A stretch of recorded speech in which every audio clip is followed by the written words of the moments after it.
Por otra parte, créame que no me insulta al llamarme cubano gusano. Entonces, fueron cosas muy bonitas cuando le pregunté qué le preguntaría usted a Osama Bin Laden, siendo un asesino, y dijo, yo nunca lo juzgaría porque no soy juez. Eres la promesa que prometes en hechos, en pensamiento, en acciones. Ese es el gran negociable de mi vida. Soy periodista. El periodista no enjuicia, el periodista pregunta. Y yo digo, wow.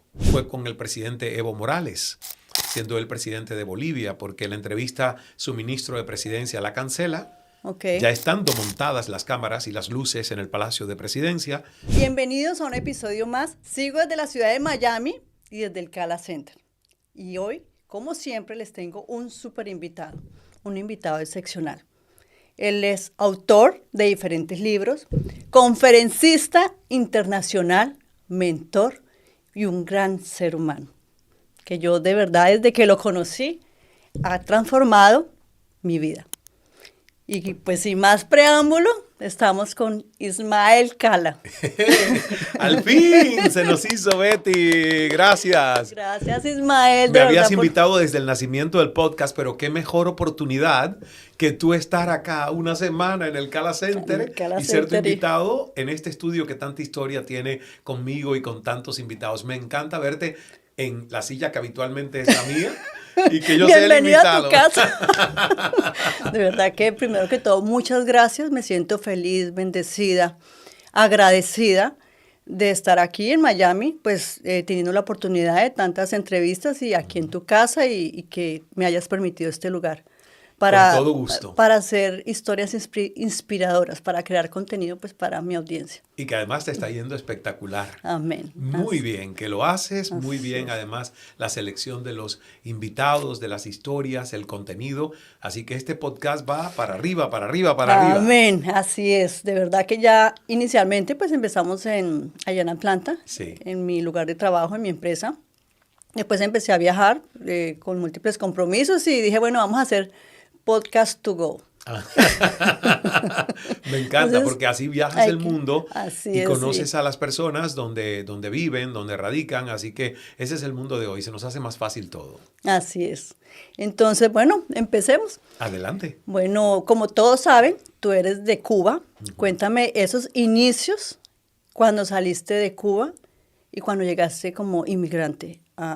¿Tú llegaste fue a Canadá o a Estados Unidos? Canadá. Cuéntanos cómo fue esos inicios tuyos. Pues fíjate, yo salí de Cuba, hay personas que piensan que salí muy jovencito y yo digo, sí, salí muy jovencito, ya madurito también. A los bueno, 28, te quería preguntar a los 28 años ya yo tenía una historia hecha en Cuba, había estudiado licenciatura en Historia del Arte, era un personaje muy conocido en la isla porque, acuérdate, era la época donde no había redes sociales, ni siquiera internet, la televisión tradicional y la radio, y yo hacía ambas cosas, televisión y radio. O sea que cuando yo me quedo y decido no regresar a Cuba, fue como una noticia. Todo el mundo dijo, ¿y dónde está Ismael Cala? Se suponía que fue 15 días a un festival multicultural en Toronto y no ha regresado.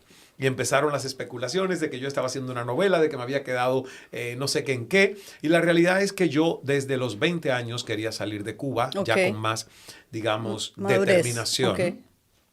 Porque me había dado cuenta que quería explorar el mundo y que tenía una cabeza llena de muchas cosas que a lo mejor no eran verdades absolutas.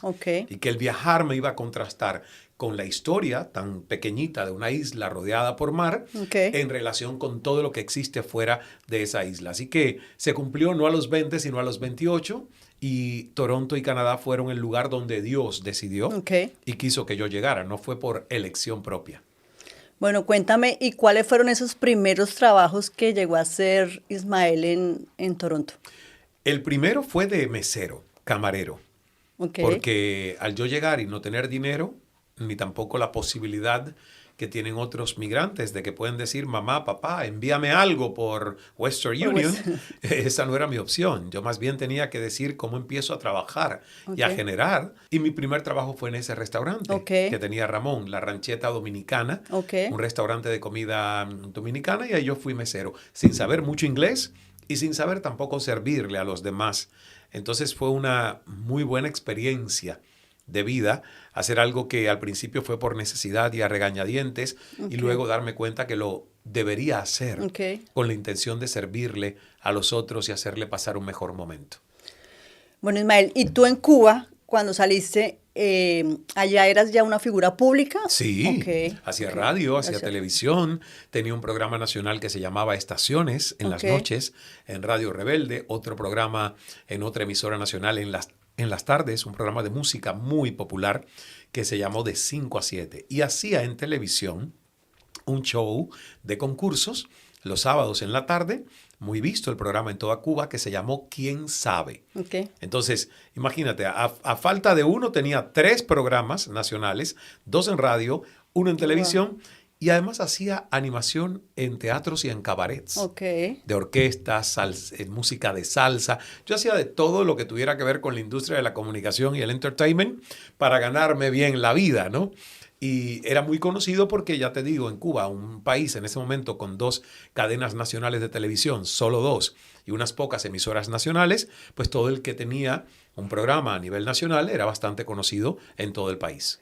¿Y cómo fue para ti manejar esa mentalidad de ser una persona ya exitosa y reconocida en Cuba y llegar a Canadá, a Toronto, que no te conocía nadie? ¿Cómo fue que tú manejaste esa mentalidad? Porque a veces nosotros los seres humanos, y cuando estamos disfrutando de una profesión exitosa, o sea, llegar a un país y comenzar de ceros. Difícil para el ego, porque el baño mío de ego fue una noche que yo estaba sirviéndole en ese restaurante dominicano a una familia que entró y que por el acento yo descubrí que eran cubanos. La señora me conocía, estaba de visita en Toronto porque ella vivía en Cuba. Y ella miraba al hijo, que no me conocía porque llevaba años en Toronto, y le decía como que, tú no lo conoces, pero yo sí.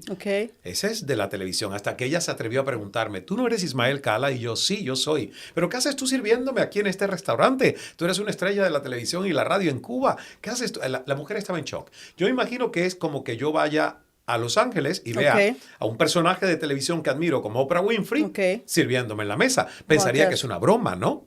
Ella estaba en ese Estás en un reality show. En un reality show, en una cámara oculta. Cámara oculta. Y yo le dije, señora, sí, me estoy ganando dignamente el pan. Sin embargo, esa noche yo me di cuenta que mi ego me ganaba. Porque empecé a llorar yendo a la cocina. Como sintiéndose mi ego apuñaleado de esta mujer te ha reconocido y te ha retado a qué haces tú aquí si eras una estrella en Cuba. Y esa noche cambió mi vida porque yo me di cuenta cuando llegué a la cocina que mis 2 amigos cocineros me preguntaron, ¿y por qué lloras? Me sentí estúpido de decir, estoy llorando porque alguien me reconoció allá afuera. Porque era gente humilde, gente de valores, principios. Entonces tuve que volver a mentir. Yo mentí para salir de Cuba cuando me preguntaron si hablaba inglés y dije que sí. Y volví a mentir cuando mis amigos cocineros me preguntaron, ¿por qué lloras? Y les dije, porque hay una señora que me ha reconocido y que me trae una mala noticia, que es que murió la madre de mi mejor amiga en Cuba.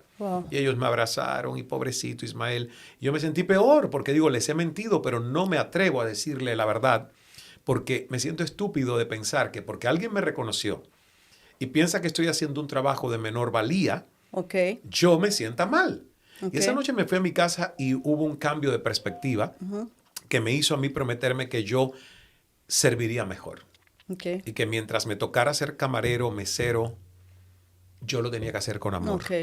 Añadiéndole valor a los demás, haciéndoles pasar un mejor tiempo. ¿Y sabes cuál fue la magia? Hasta ese día yo decía, qué tacaña es la gente. No dejan propinas.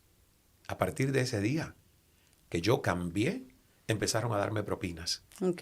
Y empezó la gente a ser el reflejo de lo que yo les daba, que era más amor, más interés por servirles, y me fue mucho mejor. Y de ahí estuve en otro restaurante italiano, donde vendí chicken cacciatora y pizzas y lasañas y de todo por casi 1 año y alguito. Entonces, por más de 1 año, ese fue mi trabajo, mi primer trabajo en Toronto. Bueno, ¿y qué consejo tú le puedes dar a esa persona que tiene el ego? ¿Cómo puede vencer ese ego para convertirse en una mejor persona y que no viva del ego? Yo siento que el ego no es ni malo ni bueno. Lo único que a veces el ego es tan ruidoso que no nos permite a nosotros expresarnos desde la humildad de nuestro corazón. y vivimos solo desde la autoimportancia que genera ese ego, poniéndonos en un pedestal, compitiendo con los demás, compitiendo por tener la razón, por premios, por todo lo que nos da estatus social. Okay. Cuando somos más jóvenes es parte de nuestra vida, porque nosotros yo creo que hasta los 30 años necesitamos probarnos que valemos, que importamos a otros, que tenemos talentos y que podemos servir a otros. Okay. Ahora, ya esto me pasó a mí ya justo ahí en el quiebre de los 30 años. Okay. 29, tenía casi 30. Era el momento de dar ese salto a decir, tú vales no por lo que haces, tú vales por quien eres, por lo que habita en tu corazón, por lo que habita en tu mente, por lo que puedes darle a otros seres humanos. Y la verdad que yo creo que eso era necesario porque el Ismael hasta ese momento era engreído. Se creía un niño privilegiado. Siempre había recibido elogios. Okay. Al empezar en la radio a los 8 años y en la televisión a los 15, no se creía un niño promedio, Okay. se creía especial. Okay. Y eso le llaman ego espiritual. Cuando tú te crees especial, diferente, okay, porque tu vida es diferente o porque tienes unos talentos o Dios te ha puesto en un camino de brillo que aparentemente no es el mismo que el de los demás. Y yo creo que, fíjate, a esa persona que siente que el ego le juega una mala pasada, es abrir el corazón. Abrir el corazón para que no sea la mente la que te dirija, sino que sea el corazón quien te guíe. ¿Cuándo podemos saber que el ego nos está jugando una mala pasada? Yo digo que cuando te compara constantemente con otros seres humanos. Si tú sientes celos y envidia profesional de otro ser humano, tu ego está dominando tu vida. Porque cuando tu ego está más silente y es menos ruidoso, cuando la envidia se va asomando, inmediatamente tú la reconoces y dices, no, ¿qué puedo admirar en el brillo del otro? ¿Qué puede reflejarme a mí en ese brillo? ¿Y qué puedo aprender de la historia del otro? Porque el éxito deja huellas. Entonces, ¿ves? Es como ya uno a conciencia reconoce, y yo fui una persona altamente envidiosa. Creo que tiene mucho que ver con la disparidad social que viví en Cuba. La teoría de que todos éramos iguales, la práctica que no, demostraba que éramos todos iguales. Ver a mi madre pasar carencias, trabajo, una lucha por darnos de comer a sus 3 hijos, con un papá enfermo de esquizofrenia y divorciados. Entonces, y que la teoría me dijera, el comunismo es para que todos seamos iguales. Entonces, a mí eso me hizo resentir mucho, envidiar mucho. Esto no es lógico, porque aquel tiene y se esfuerza menos que yo y tiene más, y yo que me esfuerzo más tengo menos. Entonces, al mismo tiempo que a los 29 años me llegó el baño de humildad para entender el ego, también me llegó ese reality check de decir, la envidia es un cáncer que no te hace bien. Deja de compararte, deja de resentir, deja de pensar que porque otro brille, tú no vas a tener brillo. Entonces fue interesante la migración. Yo digo que la migración me hizo tocar fondo para entenderme de verdad como persona y los desafíos que tenía que tener como persona, porque estaba tergiversada mi manera de ver la vida hasta ese momento. ¿Y tú crees que esos baños de humildad son necesarios para nosotros, seres humanos, para poder transformar nuestras vidas? Es que si tú no tienes baños de humildad y lo tienes aparentemente todo, uno se convierte en una persona centrada en sí misma. Uno se convierte en una persona que usa a los demás para sus gustos y caprichos. Y yo creo que ese no es el motivo de haber nacido. El motivo de haber nacido es convertirnos en seres de expansión hacia uno y hacia muchos. Convertirnos en seres que aportan valor a otros y por lo tanto generas abundancia porque les vas a aportar valor a muchos otros. Pero ya no estás siempre pensando en tus únicos propios intereses, sino de cómo yo puedo generar avance, mejora en otros seres humanos. Y si eso no se hubiese producido, a lo mejor yo no sería el Ismael que hoy soy. Sería el Ismael que era anteriormente en los medios, haciendo programas de radio, televisión, sintiéndose bien con lo que hacía, pero no sintiéndose un instrumento realmente en función de mejorar la vida de otros seres humanos. Hoy en día uno escucha mucho las palabras de dar valor, o sea, de dar valor a otras personas. ¿Cómo yo puedo empezar a darle valor a una persona si nunca lo he hecho? Escuchando a esa persona. Yo creo que el tema de la escucha, que por cierto, después del Poder de Escuchar, que fue mi primer libro, ahora el próximo que sale en abril, vuelve al tema de la escucha. Porque 10 años después, digo, hay mucho más que no dije en ese primer libro sobre la escucha y que he aprendido investigando en estos 10 años. Yo creo que tú te centras en las personas cuando puedes hacer silencio de tu propia mente, de tu propio diálogo, para, de una forma sin censura ni juicios, entender al otro, escuchar al otro y ponerte en el lugar del otro. Porque eso es lo que crea un diálogo. Si yo siempre voy a defender mis puntos de vista, no voy a poder ser un instrumento para el avance de otros seres humanos, porque siempre voy a querer conseguir solo lo que me conviene a mí y lo que está en mi mente. Entonces, es un proceso que lleva madurez. Y que lleva también esa etapa inicial de nuestra vida donde ya hemos tenido suficientes logros como para decir, ¿qué más necesito probarme a mí? Yo sé que valgo, pero valdré más si son los otros los que ven en mí el valor que les aporto, no lo que yo gano a través de ellos. Y yo creo que eso necesita unas cuantas décadas para que uno llegue allí, ¿no? Llegar hasta sí. a ese lugar. Bueno, entonces estabas en Toronto. Me imagino, pues como todos, tú tenías tus metas claras desde ese primer momento. ¿Tú sabías ya en ese momento que tú querías retomar otra vez tu carrera periodística y que tú ibas a apuntar a CNN? ¿O fue que se dio de suerte, de gracia, lo buscaste? ¿Cómo fue ese camino? Lo busqué, porque hay una anécdota que me recordó luego, y fíjate, son cosas que uno dice y cree que caen en el olvido, y luego suceden otras y tú te das cuenta que tú lo habías querido.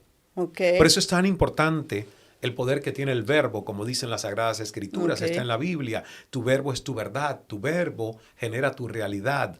La renovación de tu mente y lo que expresas es tu vida. Por eso se nos da libre albedrío e imaginación. En 1997, estando en Cuba todavía, trabajando en el Instituto Cubano de Radio y Televisión, en un pequeño televisorcito así de un monitor interno, se veía solo allí la señal de CNN en inglés.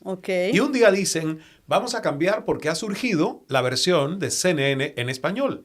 Ya no tenemos que tener como referencia de noticias la CNN en inglés, sino que la vamos a tener en español. Y cuando cambian, veo yo el rostro de tu compatriota Patricia Yaniot y Jorge Gestoso, fundadores de CNN en español. Y digo yo, wow, CNN en español. Volteo y le digo a mi coconductora, yo era su jefe con 25, 26 años, ella tenía 50 y tantos, Josie Jiménez, y le digo, Josie, algún día trabajaré allí, en la CNN en español. Mira que acaba de surgir CNN en español. Ella me mira y me dice, Ismael, tú lo vas a conseguir todo. Mírate a ti, tienes 25 años y eres el jefe de una persona que puede ser su madre, porque ella tenía 50 y tantos y yo 25, y yo era su director. Y había creado ese programa y la había escogido a ella para que lo hiciera conmigo. Eso yo lo había olvidado. Y en el año 2001 me toca hacer una pasantía en mis estudios de periodismo y yo escojo que sea en CNN porque veo a mi amigo Irán Enríquez, ex compañero mío de la universidad, en la pantalla de CNN. Escribo y tras el tercer correo electrónico es que puedo contactar con Irán. Irán me facilita ir a hacer una pasantía a Atlanta, donde tú vives, y donde por años estuvo la sede global de CNN. Y ahí empezó la historia. Yo hice la pasantía de 3 semanas, les propuse ser su freelancer o periodista autónomo en Canadá, y con tan buena fortuna que en un país donde no hay muchas noticias, empiezo yo y anuncian que va el Papa Juan Pablo II a la Jornada de la Juventud Católica. Y eso fue abrir mis puertas con esa cobertura. ¿Eso fue en qué año? ¿En el 2002? 2002. Yo ingreso a CNN en el 2001, regreso a Toronto, hago unas notitas así de cositas muy locales que pasaban, pero la gran noticia que me tocó cubrir fue en julio del 2002, la Jornada Mundial de la Juventud Católica con el Papa Juan Pablo II. Y bueno, y ya estando ya como presentador en CNN, ¿cuál ha sido esa entrevista más difícil que has tenido que tener? La más difícil por la política que involucró, porque además es el presidente en ese momento de un país, fue con el presidente Evo Morales, siendo el presidente de Bolivia, porque la entrevista su ministro de presidencia la cancela Okay. Ya estando montadas las cámaras y las luces en el Palacio de Presidencia, en La Paz, Bolivia, y yo le digo, bueno, pues tendré que decirle a la prensa por qué se ha cancelado esta entrevista. Y él me dijo, el presidente tiene una agenda llena, está en Cochabamba, va a regresar exhausto, cansado. Digo eso porque algo tendré que decir cuando la gente me pregunte, Ismael, ¿se dio la entrevista? ¿Qué tal? Entonces yo dije lo que él dijo, el ministro. Al presidente no le gustó y dijo que era una falta de respeto de que yo y CNN se estuvieran quejando de una cancelación de entrevista. Y yo le dije en un medio masivo boliviano, señor presidente, pero no me voy todavía del país. Reprograma la entrevista. Hágala a las 5:30 de la mañana, que yo sé que usted es un madrugador. Y él la reprogramó, la hizo a las 5:30 de la mañana, pero ya estaba en un tono de mucha hostilidad contra CNN y conmigo. Entonces fue una entrevista muy dura, ciertamente hostil, de ataques, donde me dijo, sé que eres gusano, imperialista, sé que te escapaste de Cuba y muchas cosas. Wow. Estás en Bolivia, no en Estados Unidos. Sé que ustedes, CNN, no representan las democracias de América Latina. Bueno, fue muy difícil. A mí me salvó el tener el poder de escuchar el primer libro que yo le estaba presentando en Bolivia y que se lo había regalado a él. Y estaba entre él y yo, el libro. Entonces yo miraba y decía, que no se te vaya algo de lo que está pasando por tu mente, porque eran ideas muy macabras y raras para decirle a él. Escucha, sé paciente, sereno, porque si no vas a tener que quemar todos tus libros, Ismael. Acabas de lanzar un libro que se llama El poder de escuchar. O sea que tú ese libro lo escribiste estando en CNN. Sí, claro, y fue el poder de escuchar porque como a la gente le parecía que las entrevistas eran maravillosas y yo dije, bueno, he tenido que aprender algo que no tenía hasta hace poco, que es sentarme a escuchar. Y es una habilidad que yo no tenía, porque a mí me entrenaron más para hablar. Y los seres humanos por naturaleza hablamos más. Sí, exactamente. Es absurdo porque tenemos 2 oídos y una boca, pero hablamos el doble de lo que escuchamos. Entonces, por eso escribí ese primer libro, porque la gente decía, qué buenas son tus entrevistas. Y yo decía, si supieran lo que me cuesta morderme la lengua, no interrumpir tan a menudo, no escuchar las ideas que vienen a mi mente que me sacan de escuchar la historia del entrevistado y de la otra persona. Entonces, por eso se escribió el libro. Y eso salvó la entrevista con Evo Morales. Porque si no hubiese salido el fosforito que yo llevo dentro, que así me decían a los 15, 17 años, mecha corta. Eso te iba a decir, Peggy. A mí también me decían mecha corta. Pero uno va alargando la mecha, ¿ves? Para que la pólvora no explote en el momento. Ser que sea necesario. Cuando es necesario. A veces es bueno. Hay veces estás marcando límites. Bueno, exactamente. Como yo vi el fragmentito de tu entrevista allá con Jorge, que tú decías que no me toquen un pelo más. A veces hay que poner límites y el límite lleva cierta firmeza. Pero ojalá que sea la... Que pasó y ya, exacto, en el ya. momento. Poco. Y no quedarse con eso. Bueno, ¿y cuál ha sido la más impactante que tú digas, wow, esta entrevista realmente transformó mi vida o fue algo que tú digas? Sí, la de Larry King. Yo digo que son muchas. La verdad es injusto a veces porque, wow, casi 6 años y teniendo personajes muy, muy valiosos, y no solo por su fama, sino realmente por su coherencia, su congruencia. Sin embargo, la de Larry King, siendo yo periodista, a mí me dio la pauta de una masterclass de periodismo y también de principios de vida. Y él ahí fue donde me dijo, Ismael, yo nunca aprendí nada mientras era yo quien hablaba. Hay que escuchar más de lo que hablamos. Él me dio pautas para que me fuera bien haciendo un programa de entrevistas. Entonces, fueron cosas muy bonitas cuando le pregunté, ¿qué le preguntaría usted a Osama Bin Laden, siendo un asesino? Y dijo, yo nunca lo juzgaría porque no soy juez, soy periodista. El periodista no enjuicia, el periodista pregunta. Y yo digo, wow, ya él está en los cielos y digo, ¿qué pensará del periodismo de hoy, donde muchos periodistas se creen jueces? ¿No? Sin embargo, yo tuve una gran escuela y fue esa escuela de ser inquisitivo y al mismo tiempo respetuoso. Dame una técnica para yo poder desarrollar mejor el poder escuchar o cualquier persona pueda escuchar mejor. Yo creo que la técnica es simple. Ok. Nosotros tenemos que entender que mente no escucha a mente. Ok. Entonces, somos 3 los niveles de un ser humano. El cerebro, que es el órgano cooperante de las inteligencias y por lo tanto tiene un papel importante en la escucha. La mente, que es el gran espacio donde los archivos llegan. Okay. Y por encima de la mente está el nivel de la conciencia. Es activar ese observador consciente que se convierte en un testigo silente que está observando a Betty. ¿Ves? Betty es Betty, en cuerpo, en energía, en espíritu. Encima de ese cuerpo de Betty hay algo que es conciencia, que está observando a Betty. Lo que Betty está escuchando de Ismael, lo que Betty está escuchando de su propia mente. Entonces, cuando tú desarrollas ese aspecto de observación consciente, casi nunca vas a decir algo de lo que te tienes que arrepentir. Okay. Porque el proceso de hablar tiene 3 pasos y no 2. Pienso. Paso 2 no es digo lo que pienso. La gente que te dice, es que yo digo lo que pienso. Yo le digo, bueno, eres un orangután. O quizás un troglodita.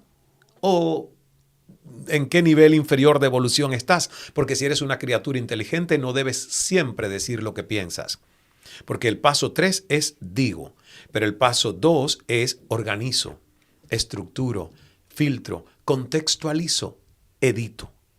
Porque a veces decir lo que yo pienso no es amorosamente honesto, es brutalmente honesto. Y como dijo Buda, si no eres capaz de ayudar a otros, por lo menos no les hagas daño. Entonces, ese observador consciente es lo que a nosotros nos hace escuchar mejor. No siempre uno lo tiene activo, ¿eh? A veces que yo me doy cuenta que voy con lo que quiero y no estoy abierto para escuchar lo que quieren los otros. ¿Afecta que una persona sea impulsiva para poder manejar eso que tú dices? Sí, claro, porque si tú vives de tus impulsos, tus impulsos son tu esclavitud. O sea, uno tiene que controlar los impulsos y eso se logra con respiración y con fuerza serena. Porque nuestros impulsos muchas veces harán cosas que luego uno las piensa más en frío y dice, perdí el control. Cedí mi poder. Entonces, yo era una persona muy impulsiva hasta que me di cuenta que los impulsos son primitivos. Que uno necesita solo los impulsos para cuando no hay tiempo de reaccionar porque tu vida está en peligro o la vida de alguien está en peligro. Y ahí no hay tiempo para pensar. Entonces, para eso están hechos los impulsos y los reflejos. Pero en nuestras situaciones cotidianas, a veces utilizamos los impulsos o los reflejos en vez de utilizar el camino más largo, que es el discernimiento, el análisis, la meditación pensante. La meditación pensante, ¿qué es? ¿Qué es la meditación pensante? ¿Es igual a la meditación trascendental? No. ¿O es, diferente. Hay una meditación que te lleva al silencio y hay otra meditación que te lleva a la reflexión. Yo le llamo meditación pensante a cuando alguien te dice, Betty, te tengo una oferta, te tengo una propuesta. No tiene que ser indecente, puede que sea muy decente, pero tú impulsivamente no tienes por qué dar el sí o el no al momento. Tú le puedes decir a esa persona, mira, no suena mal. Dame 24 horas, dame un tiempo para meditarlo con mi almohada y de hecho hacer un poco de lluvia de ideas sobre esto. Suena bien, no suena mal, pero ese no es un sí definitivo. Esa es una meditación pensante. ¿Ves? Tú te lo llevas, no tienes por qué responder. Nadie puede forzarte a ti a dar una respuesta inmediata. Porque ese que haga eso no te quiere. Y no te respeta del todo. Y ahí es cuando tú tienes que saber decir no. No. Esa es meditación pensante. La otra es meditación, que es donde entra una de las técnicas, que es la trascendental o la del sonido primordial o muchas técnicas de meditación, que es todo lo contrario, es lograr vacío. No es pensar. Es incluso lograr que tu mente se adormezca un poco para que entre a un espacio de vacío, como que soñar despierto. Cuando ese vacío se produce, tú estás creando justamente ese espacio para que nuevas ideas desciendan, nuevas ideas lleguen. Ahí es cuando uno se ilumina. ¿Y por qué uno se ilumina? Porque da el espacio para que la luz entre. Entonces, son 2 tipos de meditaciones diferentes, los 2 válidos. Bueno, Ya saliendo tú del tema periodístico, ¿cuándo Ismael Cala decide de que ya el periodismo había terminado para ti, salir de CNN y empezar tu nueva vida? Pues la verdad que hubo una meditación pensante, ¿ves? Ok. No fue un salto al vacío. La gente dice, ¿tú diste un salto al vacío? Yo le digo, nunca he sido tan suicida. De hecho, vengo de familia con historias de suicidios y es una de las cosas que no quiero para mi historia de vida. Es uno de esos yo no quiero que dije. Entonces, no quiero un salto al vacío porque nada que se le parezca a un suicidio me gusta. Ok. Yo di un salto de fe. La diferencia de un salto al vacío es cuando tú no piensas, ¿ves? No hay meditación pensada Ok. y pensante y por impulso usted dice, pues me voy de aquí hoy. Ok. ¿Qué es eso? No. Yo lo pensé. Yo además tuve un pugilato, una batalla campal entre mi ego que decía, esto es un suicidio y usted está haciendo un autosabotaje para su vida, para su carrera, para el éxito que ha conseguido. Gente mataría por tener esta silla que usted quiere dejar vacía. Mi ego se las trae. Pero yo me fui a escuchar al corazón. Y el corazón dijo, sí, prepárate porque no vas a tener la misma importancia social. Prepárate porque tu teléfono va a dejar de sonar con gente que ya no le va a interesar llamarte porque no tienes el poder del puesto Ok. y la silla que ocupabas. Sin embargo, ¿vas a ser más feliz? Sí. El corazón decía, sí, vas a ser más feliz. ¿Vas a tener más tiempo para conocerte a ti? Sí, vas a tener más tiempo para conocerte a ti. Y cuando escuché lo que el corazón quería, yo dije, al ego le da mucho gozo y regocijo todo esto, que es validación externa. Pero mi corazón quiere estas otras cosas. Y hace mucho tiempo, y se lo debo a Deepak Chopra, uno de mis grandes maestros y mentores, a quien hoy puedo llamar amigo, hace mucho tiempo que entendí que uno tiene que tomar decisiones más basadas en la mente-corazón Ok. que en la mente-cerebro. Ok. Entonces, mi decisión de renunciar al periodismo temporalmente, de abandonar ese mega éxito que fue Cala en CNN en español, fue preguntarle a mi corazón, ¿este camino nuevo que quiero emprender tiene corazón? Y el corazón hizo, y dio como una sensación de alivio. Y cuando le pregunté a CNN, ¿qué tal si me quedo aquí? En mi zona cómoda, en mi zona de éxito. Y el corazón se sentía como, ¿de verdad te quieres quedar ahí? ¿De verdad no quieres apostar por algo nuevo y más lleno? Y entonces, difícil, insomnio, meses complicados.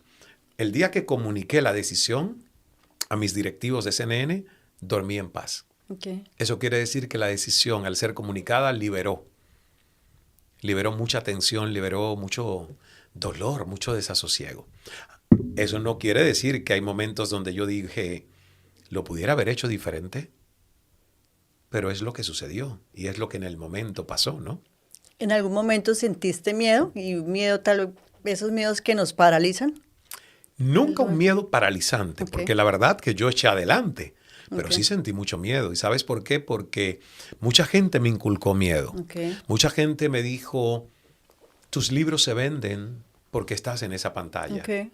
Tus conferencias se venden y la gente asiste a verte Porque porque eres ese estás rostro de ese CNN. éxito, de ese programa de televisión. Ok. Otros me decían, la gente es muy ingrata. Al que sale de pantalla lo olvidan al día siguiente. Y yo digo, wow, gracias a Dios, Dios hizo un milagro porque yo llevo 7 años y medio fuera y todavía la gente me habla como si yo estuviera haciendo ese show, que a veces yo digo, pero ¿dónde lo tienen metido? ¿Cómo no olvidan esto, no? Y la verdad, yo lo que sentí es miedo de no poder proveer a todas las personas de Cala Enterprises y Fundación Ismael Cala que habían confiado en mí, en nuestros emprendimientos. ¿Ves? Ok. Mi miedo no fue por mí.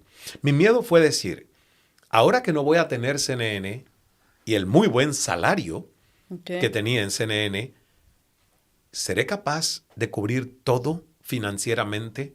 O tú ya ahí tenías a Cala Enterprise y la fundación. Ok. Sí, yo salí de CNN en el 2016, Cala Enterprises se fundó a finales del 2011, principios del 12, Fundación Ismael Cala se creó en el 14, principios del 15, o sea que ya ahí nosotros teníamos nuestros viajes, algunos retiros hechos, obvio, hemos crecido pues enorme después de la salida de CNN porque toda la energía fue enfocada en esto, pero ya teníamos y ya viajaba y hacía conferencias y ya habían salido 3 o 4 libros antes de dejar CNN. Entonces, La verdad que ese fue mi gran miedo. Fíjate lo que el miedo hace, y se lo digo a los emprendedores, que ese año suspendí mis vacaciones de agosto.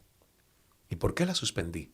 Porque mi último show fue en julio y yo tenía miedo de que se me cayeran las empresas, de no proveer lo suficiente y quedarle mal a la gente de las nóminas del Grupo Cala. Entonces ese año fue duro porque en octubre, como yo no había descansado y no quería parar por miedo, Dios me puso 3 días con una picada de algo, fue un escorpión, algo picó, mientras yo estaba en Valparaíso, uno de los deditos de mi pie. Y llegué a Miami de vuelta con el dedo necrotizado, o necrosado, no sé cómo se dirá bien, negro y con antibióticos. Entonces yo ahí tomé la lección de decir, si tú no paras, Dios te hace parar. No tengas miedo, todo va a estar bien. Bueno, ¿y qué consejo le puedes dar tú a esa persona que siente, porque los miedos están en todo el mundo, con todas las personas? Cuando se sientan paralizados, ¿qué consejos tú le puedas dar para que los venzan y puedan alcanzar sus metas? Si no tienen fe en Dios, no sé qué consejo dar. Porque la verdad, el consejo que a mí me ha funcionado y lo que yo aplico es recordarme que hay un plan maestro de alguien que nunca, nunca, nunca me abandona. Y que como estoy hecho a la imagen y semejanza de ese gran creador, si activo mi fe inquebrantable en Él, todo va a estar bien. Entonces, en ese momento yo cerraba mis ojos y decía, todo va a estar bien. Gracias, Padre, porque el día de hoy todo está cubierto. Y mañana también. Y si miro al ayer, también todo estuvo cubierto. Entonces, no hay miedo. El temor es simplemente una invitación a seguir preparándome mejor. Y mi consejo es ese, activar la alta frecuencia vibracional de la fe. Porque la fe no solo mueve montañas, la fe nos mueve por dentro, nos cambia por dentro. Y eso es lo que ha hecho que, fíjate, 7 años y medio después, no solo es que nos mantengamos, sino que hemos crecido. ¿Quién me iba a decir a mí hace 7 años que tendríamos Cala Center? Eso te iba a preguntar, ¿alguna vez visualizaste todo esto? No. De hecho, este es, yo te diría, que el mayor de los sueños para contrastar mis límites de prosperidad. Porque este sueño, como es tan grande, yo le digo a Dios, pero ¿cómo pones un sueño tan grande en un niño que tuvo una mentalidad de escasez? ¿Cómo pones un sueño tan grande en un adolescente que llegó a tener un único par de zapatos con huecos por donde le entraba el agua de lluvia cuando caminaba las calles y que lo llevaba al zapatero y el zapatero le decía, no me traigas más los zapatos, ya no hay dónde pegarle, necesitas unos nuevos zapatos? Y yo no los tenía, un solo par de zapatos. Entonces, este sueño del Cala Center que tanto dinero lleva, mantenerlo y además poder construirlo, porque esto no es ni siquiera la tercera parte de lo que la visión de Dios puso en mi mente, es mucho más. Yo digo, si tú lo sostienes, si tú lo hiciste posible en medio de una pandemia, que es otro milagro, es porque tú lo quieres para mí, es porque es una enseñanza de que los límites están en nuestra mente y que uno puede superar esos orígenes de pobreza, de escasez, como lo has hecho tú, Betty. ¿Ves? Un accidente donde un médico se atreve a decretar que tú nunca más vas a volver a caminar y tú dices, usted no conoce a Betty. Usted no conoce a Betty. Betty va a volver a caminar. Yo creo que eso es lo mismo que Dios ha hecho conmigo y con estos sueños que asustan. Porque tú dices, de vez en cuando sale el niño y la historia con los recuerdos y los traumas.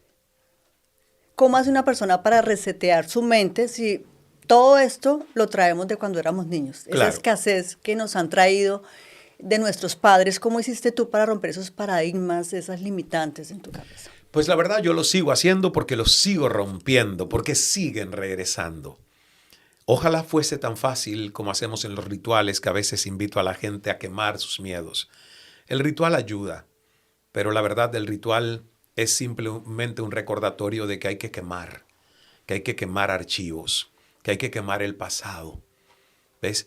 Que el pasado no puede ser la vara con la que medimos el gran futuro que nos merecemos. ¿Cómo haces tú para resetear o cómo hiciste para haber reseteado tu mente si cuando todo eso lo aprendemos nosotros, todos esos paradigmas desde cuando éramos niños? Es cierto, y además el niño, uno cree que ya no está, pero siempre está, porque es el subconsciente de uno, ¿verdad? Esos primeros 7 u 8 años donde no teníamos discernimiento, todo lo que recibimos quedó grabado ahí. Y son archivos duros de borrar.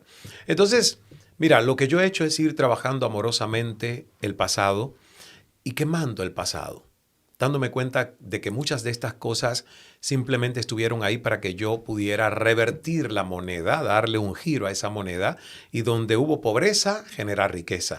Donde hubo desesperanza, generar total fe y confianza. Donde hubo timidez, porque fui un niño tímido, y tú lo sabes, porque en Cal Speaking Academy yo hablo de que la timidez es una calamidad. Yo fui una persona tímida en sus primeros 20 años de vida, aún haciendo radio y televisión, pero era una pantallita. Donde hubo timidez, generar asertividad, extroversión, acercarte a la gente sin miedo a que te muerda, porque pocos muerden. Entonces, la invitación a la gente es a que pueda quemar su pasado. Generalmente nuestro pasado, si uno no lo quema, si uno no dice no voy a vivir más del archivo, y se atreve a explorar con visualización creativa quién quiere ser, aceptando quién es hoy y dejando ir el pasado. Eso es lo que yo he hecho. Yo visualizo a un Ismael más próspero, que no era el Ismael de antes, porque no lo puedo buscar antes, porque no era así. Y con esa visualización voy expandiendo lo que los psicólogos llaman umbral de merecimiento. Ese umbral que yo soy capaz de creerme merecedor. Si yo no me creo merecedor de $50 millones, aunque me lo regalen, es capaz de que despilfarre esa fortuna. Porque no me creo merecedor, entonces no la sabría administrar. Entonces mi filosofía es: primero expande tu mente para que tu mente te expanda a ti. Si cabe en tu mente, cabe en tu vida. Bueno, ahora que nombraste lo de Cal Speaking, yo quiero que nos hables de monóxida. Si monóxida tiene algo que ver cuando tú haces esos reseteos en tu mente. ¿Y cómo lo podemos hacer? Primer podcast para monóxida, ¿eh? Oye, monóxida. Me encantó cuando conocí a monóxida. Y esta es la réplica pequeña, porque tú sabes que el monóxida real es grande y pesa.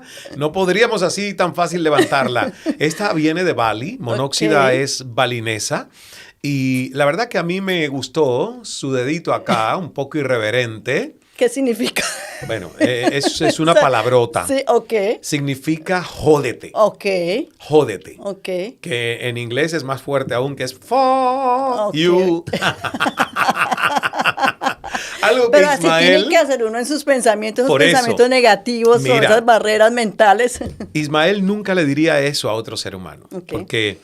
Pero me inventé que hay una mascota dentro del Cal Speaking Academy. Suena gracioso porque al principio del curso yo le digo a los estudiantes: cuando vengan pensamientos limitantes, cuando venga autosabotaje, cuando alguno de ustedes se pare aquí en esta sala a decir porque yo no puedo, porque yo no tengo carisma, porque yo no esto, porque soy tímido, les voy a decir que no le voy a contestar yo, les va a contestar monóxida. Y monóxida, cada vez que yo les diga que tiene algo que decirle a ustedes, siempre es lo mismo. Jódete. Que es fuck you. Entonces, hago eso al inicio del curso. Es terapia de choque, Betty. Yo creo en el psicoanálisis, pero la verdad nunca lo he utilizado.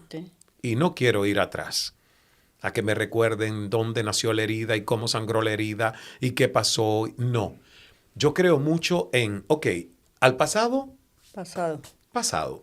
O me quedo en ese pasado, que está en el pasado. O escapo de él y hago otra cosa diferente y quemo el pasado. Hago algo en mi presente para poder cambiar el futuro. Exacto. Entonces sí, a veces es verdad que alguna referencia del pasado te ayuda a entender quién eres hoy y lo que haces hoy. Pero al final, ¿qué haces tú con entenderlo si eso no te ayuda a cambiarlo? Mejor es, soy lo que soy, no importa, perdón a todo, y empiezo a crear y visualizar un mundo mejor. Y monóxida ha sido una gran ayuda, porque la gente se enrolla mucho en fake news acerca de sí mismos.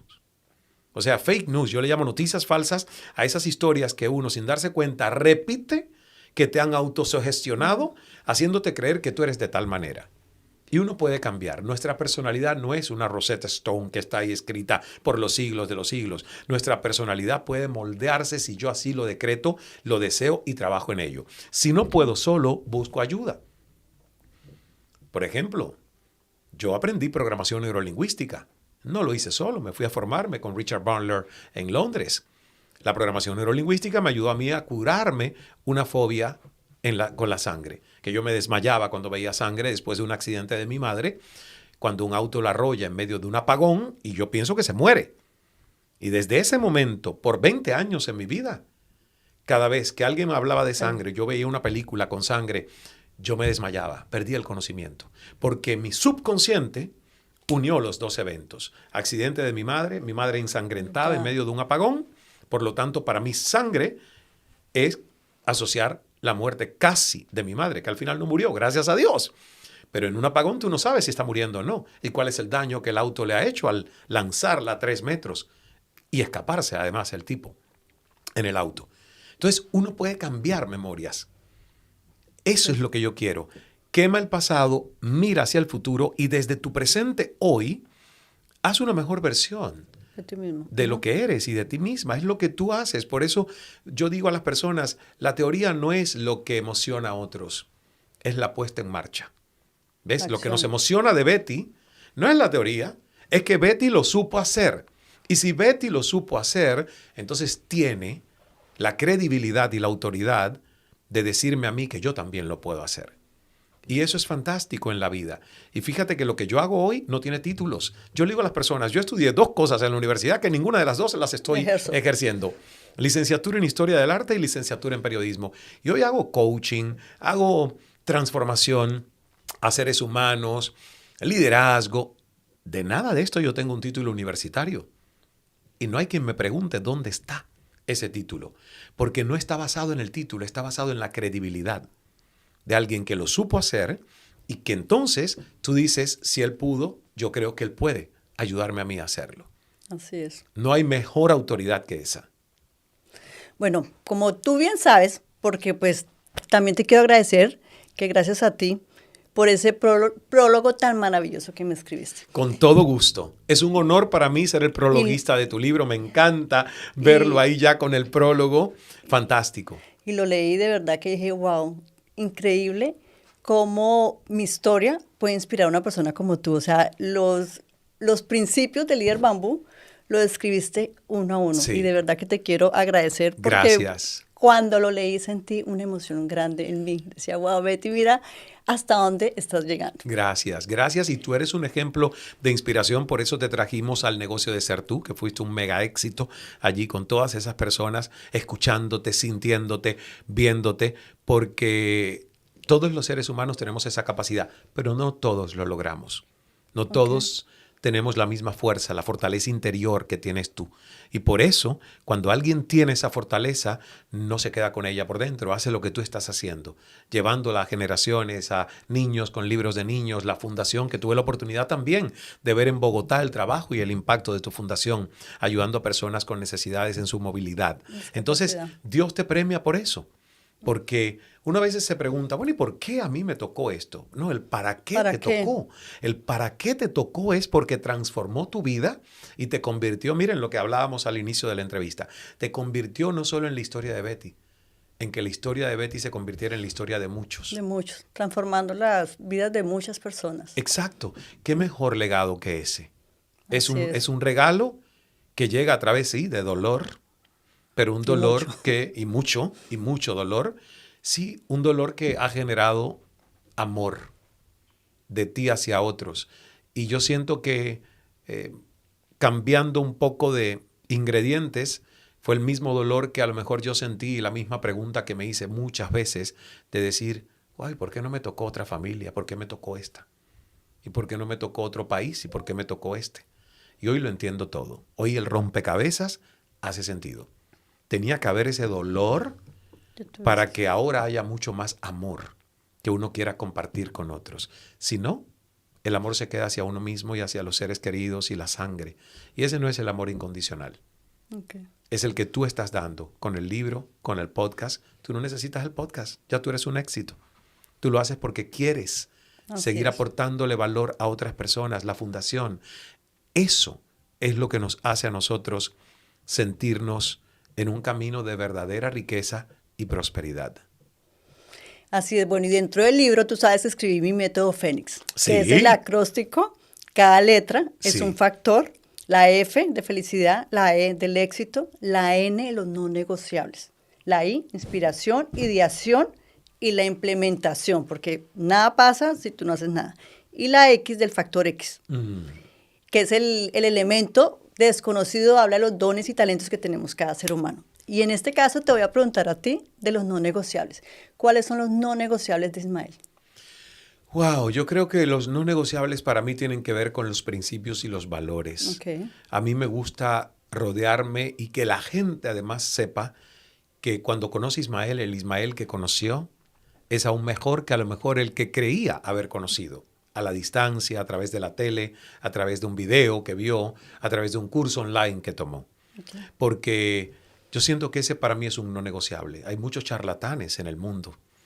Ahora en redes sociales cualquiera es cualquier cosa, ¿verdad?